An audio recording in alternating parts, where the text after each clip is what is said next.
This video sponsored by Neeraj publication. Neeraj publication IGNOU books पे 50% का discount लेके आया है एमआरपी पे। तो अगर आप कोई बुक परचेज करते हैं वो 200 के, तो वो आपको कितने की मिलेगी? 100 की मिलेगी। इसके साथ साथ आपको फर्दर डिस्काउंट भी मिलेगा 50% के अलावा। वो कैसे मिलेगा? जब आप ऐड टू कार्ट पे जाएंगे तो आपको यहाँ ऑप्शन दिखेगा enter special discount coupon code. तो आपको मेरे कूपन कोड SC2023 का इस्तेमाल करना है, जिससे आप 50% के अलावा आपको और भी डिस्काउंट मिल जाएगा अगर आप बुक परचेज करते हैं। तो अगर आप खरीदना चाहते हैं, लिंक मैंने डिस्क्रिप्शन में दे दिया है, पिन कमेंट करके भी। बढ़ते हैं अपने टॉपिक की तरफ। तो इस वीडियो में हम लोग डिस्कस करने वाले हैं सेविंग फंक्शन बचत फलन। तो दोनों ही लैंग्वेजेस में डिस्कस करेंगे। चलिए स्टार्ट करते हैं। तो सेविंग फंक्शन क्या है? तो जो रिलेशनशिप बताता है किसके बीच में, सेविंग और नेशनल इनकम के बीच में जो रिलेशन बताता है उसे हम क्या कहते हैं? सेविंग फंक्शन कहते हैं।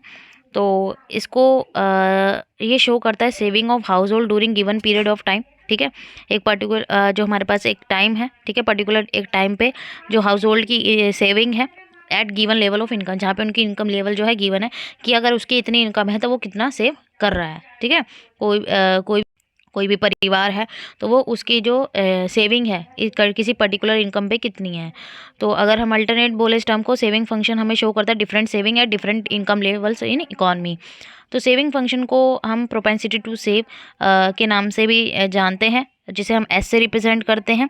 तो जो सेविंग है वो फंक्शन है किसका? इनकम का, क्योंकि भाई इनकम से ही हम क्या करते हैं? सेविंग। जब हमारी इनकम होगी तभी तो हम सेविंग करेंगे। तो यहाँ पे वाई जो एस फॉर सेविंग है, वाई फॉर नेशनल इनकम है, एफ फॉर फंक्शनल रिलेशनशिप है। तो यहाँ पे आप देख सकते हैं मैंने यहाँ टेबल और डायग्राम के थ्रू आप लोगों को समझाने की कोशिश किया, और आपको भी एग्जाम में बनाना है ये पूरा एज इट इज़, अगर एग्जाम में आपसे सेविंग फंक्शन आता है।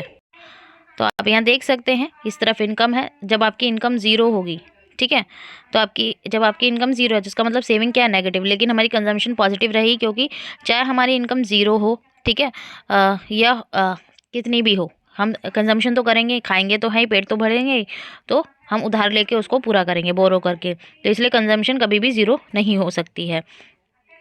लेकिन जिस टाइम पे हमारी इनकम ज़ीरो है, ठीक है, उस टाइम पे हमारी सेविंग क्या है? नेगेटिव है, क्योंकि हमारी इनकम ही नहीं है, जो हम बोरो कर रहे हैं उसे हम कंजम्पशन में इस्तेमाल कर रहे हैं। तो इसी तरीके से जैसे जैसे आप देख रहे हो इनकम इंक्रीज हो रही है 100 to 600, वैसे वैसे हमारी सेविंग भी क्या होती जा रही है? इंक्रीज। अब हमारे इनकम क्या होती है? Consumption plus saving. जब हमारी इनकम होती है, भाई हम आप लोग इनकम भाई आप अर्न करते हैं, तो कुछ आप अपना भाई जब आपको लगता है कि हाँ मेरी सारी ज़रूरतें पूरी हो रही है, आपकी इनकम भी हो रही है, तो आप कुछ पार्ट उसका क्या करने लगते हैं? सेव करने लगते हैं। तो इनकम जो होता है वो हमारा कंजम्पशन प्लस सेविंग होता है। तो इसी तरीके से अगर हम क्या निकालना चाहते हैं? सेविंग निकालना चाहते हैं, तो हम क्या करेंगे? अगर हम सेविंग निकालना चाहते हैं तो हम इनकम में से क्या माइनस कर देंगे? कंजम्पशन। तो हमारे पास सेविंग आ जाएगी। उसी तरीके से कंजम्पशन निकालनी है तो वाई में से अगर हम एस माइनस कर देंगे तो हमारे पास क्या आ जाएगा? कंजम्पशन आ जाएगी। अब देखो 0 - 80 कितना हुआ? -80। 100 - 140 -40। 200 - 200 0। यहाँ पे हमारी अभी सेविंग ज़ीरो है। अब जैसे जैसे हमारी इनकम इंक्रीज़ हो रही है, अब इसके बाद आप देख रहे हैं हमारी सेविंग भी क्या हो रही है? इंक्रीज़ हो रही है, क्योंकि अब हम कंजम्पशन पे कम, क्योंकि एक लिमिट तक ही हम कंजम्पशन पे ज़्यादा पैसा खर्च करते हैं। ठीक है भाई, एग्जांपल से समझे, आपको 4 रोटी की भूख है, ठीक है, जब आपकी 4 रोटी की भूख पूरी हो पा रही है कि आप 5-6 रोटी, भाई 4 रोटी से आपका पेट भर जाता है, तो क्या आपके 8 रोटी खाओगे? आपकी इनकम बढ़ जाएगी। आप वो पार्ट जो है वह क्या करोगे? आप सेव करोगे। ठीक है, कंजम्पशन का मतलब सिर्फ खाने से नहीं होता, और भी हमारी अदर चीज़ें होती हैं जिन्हें हम कंज्यूम करते हैं, भाई जो हमारी नेसेसिटीज़ हैं, भाई लाइक क्लोथ हो गया, ठीक है, वो भी हम खरीदते हैं तो हम उसे कंज्यूम कर रहे हैं। ठीक है, अगर हम कोई व्हीकल खरीद रहे हैं, ठीक है, तो उसे भी हम क्या कर रहे हैं? कंज्यूम कर रहे हैं। तो लेकिन जब हमें लगता है कि भाई हाँ हमारी इनकम के अकॉर्डिंग हम अपनी कंजम्पशंस जो हैं वो उनको कंप्लीट कर पा रहे हैं, तो अब जो ये मेरा एक्स्ट्रा पार्ट है मैं उसे सेव करूँगा। ठीक है, तो उसी तरीके से अब सेविंग फंक्शन को हम डायग्राम से देख लेते हैं। पहले क्या होती है? हमारी सेविंग नेगेटिव होती है।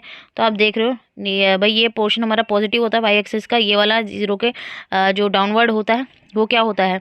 हमारा नेगेटिव होता है। तो सेविंग अभी इस पार्ट में आप देख रहे हो डिस सेविंग शो कर रहा है ये ब्लू पार्ट। ठीक है, तो ये हमारा क्या है? नेगेटिव पार्ट है। भाई अभी हमारी कंजम्पशन, भाई यहाँ पे जो हमारी सेविंग है वो क्या है? नेगेटिव है। लेकिन धीरे धीरे जैसे हमारी इनकम इंक्रीज हो रही है तो हमारा सेविंग क्या हो रहा है? इंक्रीज हो रहा है। तो अपवर्ड स्लोपिंग है, क्योंकि सेविंग क्या हो रही है? इनकम के साथ साथ बढ़ने से हमारी जो सेविंग है इंक्रीज है, इसलिए इसका जो कर्व है वो क्या होता है? अपवर्ड स्लोपिंग होता है।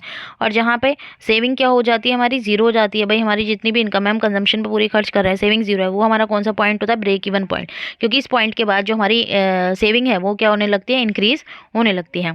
तो हमारा जो डायग्राम है वो क्या, आपको डायग्राम को एक्सप्लेन करना है एग्जाम में, वाई एक्सिस क्या रिप्रेजेंट कर रही है हमारी इनकम को, ठीक है, और एक्स एक्सिस क्या रिप्रेजेंट कर रही है हमारी सॉरी वाई एक्सिस सेविंग को और एक्स एक्सिस इनकम को रिप्रेजेंट कर रही है। नेक्स्ट यहाँ पे हिंदी मीडियम वाले यहाँ दे रखा है आप लोगों के लिए, ठीक है।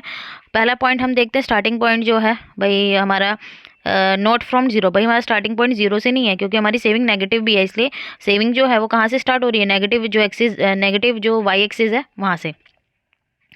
फिर स्लोप जो है सेविंग कर्व का स्लोप जो है सेविंग वो पॉजिटिव है, भाई अपवर्ड स्लोपिंग है, पॉजिटिव है क्योंकि पॉजिटिव रिलेशनशिप है किसमें, सेविंग और इनकम में। जैसे जैसे इनकम बढ़ेगी सेविंग भी हमारी इंक्रीज हो गई।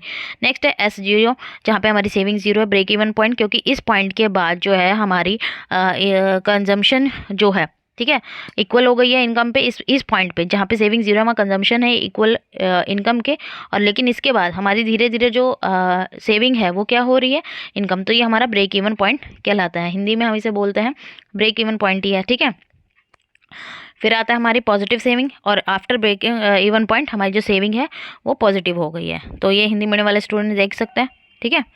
तो यहाँ पे ऑटोनोमस कंजम्पशन लिखा हुआ है, ऑटोनोमस कंजम्पशन वो होती है negative saving equal to the amount of autonomous consumption. Autonomous consumption C bar से हम डिनोट करते हैं, जिसे हम ऑटोनोमस कंजम्पशन का मतलब होता है कि हमारी इनकम चाहे ज़ीरो हो चाहे कितनी पॉजिटिव हो, तो तब भी हम जो है वो पार्ट कंजम्पशन का जो हम करेंगे ही करेंगे, ठीक है। चाहे हमारी इनकम ज़ीरो हो या इंक्रीज़ होती चली जाए, वो पार्ट हम जो कंजम्पशन का है वो हम वो कंज्यूम करेंगे ही करेंगे, ठीक है। तो ये था हमारा सेविंग फंक्शन। आई होप आपको क्लियर हो गया होगा। अगर वीडियो अच्छी लगी तो like it, share, subscribe my channel. Thank you.